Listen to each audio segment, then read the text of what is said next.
The win rate across this year, I looked it up, for Xayah across 40 games in the LCK was 30%. It has been played 40 times leading up until this game. That one as they did back, so they actually don't know where he is right now. And so this is actually a huge boon. They're going to come over here and find out. Lehen's going to play bodyguard.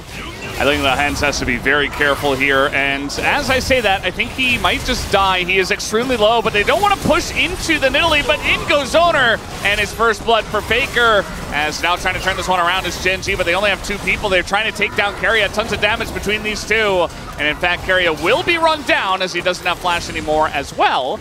And both of the supports get punished. Yes, yet used his flash on that last play along with Faker. Oh, the max range Q, and now the all out here on Isaiah is just going to force the slicing Maelstrom.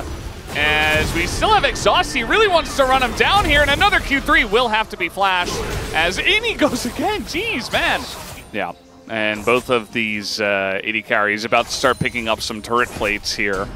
We'll see how this does go as Keen on the Cassante, no exhaust anymore. There's 3 people down, but Canyon has made his way down here as well, trying to stop the dive, and this is very dangerous against a Cassante. And look at Keen just getting away from the Q, and Keria is just left for dead. He's just gone.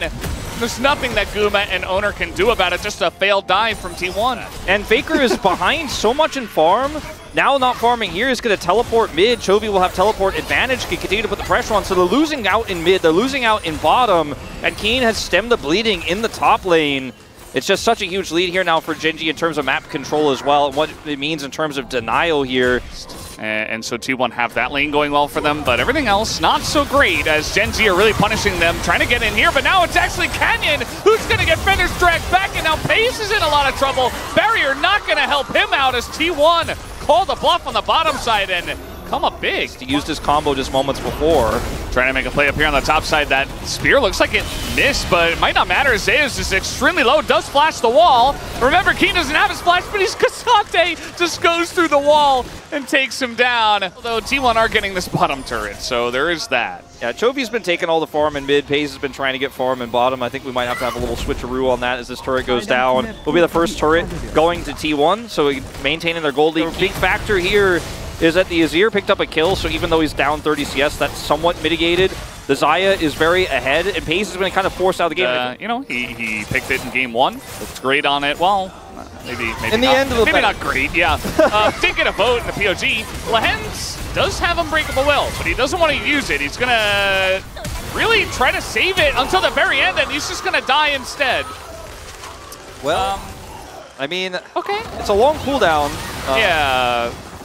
So, you know, I mean, losing a dragon doesn't feel too bad. Yeah. A decent amount of shields in this game, but they're small shields. I feel like the percentage game is not going to help out too much. The tenacity will feel pretty good for T1's comp. I would. This one goes a lot better than what happened with Paze. Viper? Okay, well that was, yeah, that wasn't it, and he might die, as now he doesn't have a dash. Here's Owner trying to save him, and you know what? Maybe we'll be able to, as now it's just Owner going to give his life for him. Nearly takes out Canyon, 1 hit. Might have done it, but yeah, that was a cover your eyes moment, as now T1 trying to close the gap here on a Canyon, as they did go pretty deep for that kill, but it's just a trade of kills, and meanwhile you're losing your top turret and your mid turret. Recently it's been Pace, right? He's playing Ezreal, it's 80 carries that are OP, he's a fantastic Zeri player, etc. But in this game it might just be a little bit of Cassante, Keen, and you know, Keen Sante, and Gen.G just has so much control. There isn't a great choice to make. And now Faker is finally going to go up here and maybe start to threaten this top turret. It's very healthy. There's a lot of pings on Baron right now from the blue team. Yeah. Making me a bit worried. I just don't think you can. I mean, Zeus has TP. They lose someone because their team comp is relying on all the pieces working together. And once again, they're just going to put 2 solo laners in the same lane to get a turret. Like, Gen.G does this. They're like, no, it's solo lane, it's a duo lane. We actually get the turret. The double TP to Baron, calling your bluff. Yeah. And this is what it will force. Chemtech bottom, we're all top. We double TP, you have no vision here. Kennen can't teleport anywhere topside here. Keen is holding the door here. Misses the engage there. Keria and Gen.G looking to turn. Yeah, they want to fight. And here we go, level 16, Cassante. That's a huge amount of damage from the Xayah and Kennen. As Exhaust going to be used, Keria trying to punish, not going to catch him.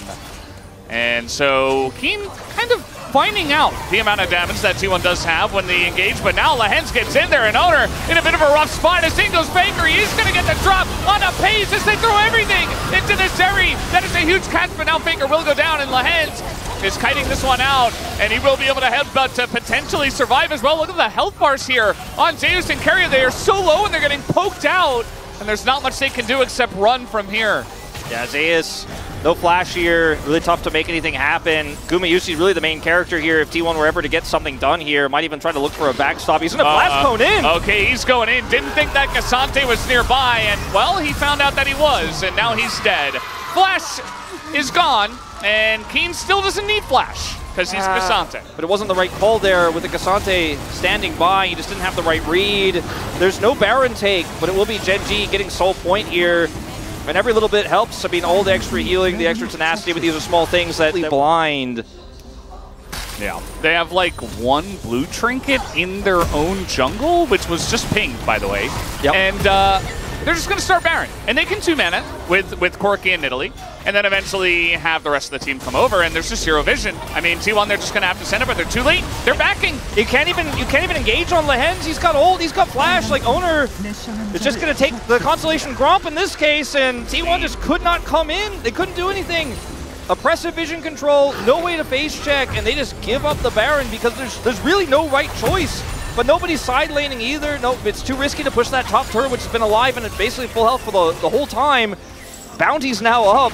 No bottom turret to push on the opposite side of the map. T1 almost checkmated in this game, it feels like. Uh-oh, the Saya gets engaged on. There's the Featherstorm. That's early as now Lehens.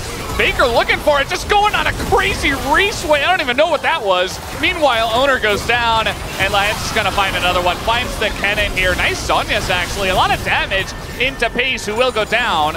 And that might actually stop the push for now. That kind of saves the inhibitor, may have saved the game, because if they end up losing more people there. They're sticking around, though. Yeah, Guma, no ult. Oh my god! What was that? Bye-bye! What was that damage? I mean, that's some big quirky damage right there. Was there a spear in that as well? There had to have been. I think there was, yeah. And the RFC, i.e., everything hurts. Well, the game might just be over now. It is now, I think. They fake back, and Faker's down. Zhonya's can only save you so many times, and that spear is going to land, and that might just be GG, as with the Baron. Rival Baron power play push coming on in. They're looking to end this game, and Gen.G, they almost lost the game today, but they did not. And in the end of the day, it is a relatively clean 2-0 win over T1 as they're playing with their food, who is Owner right now. And it will be another Nexus to fall. Gen.G, once again. These were some of the best highlights from today's 2024 LCK Summer Split matchup. Which moment was your favorite? Let me know in the comment section below. This is OP, and I'll see you tomorrow. Take care.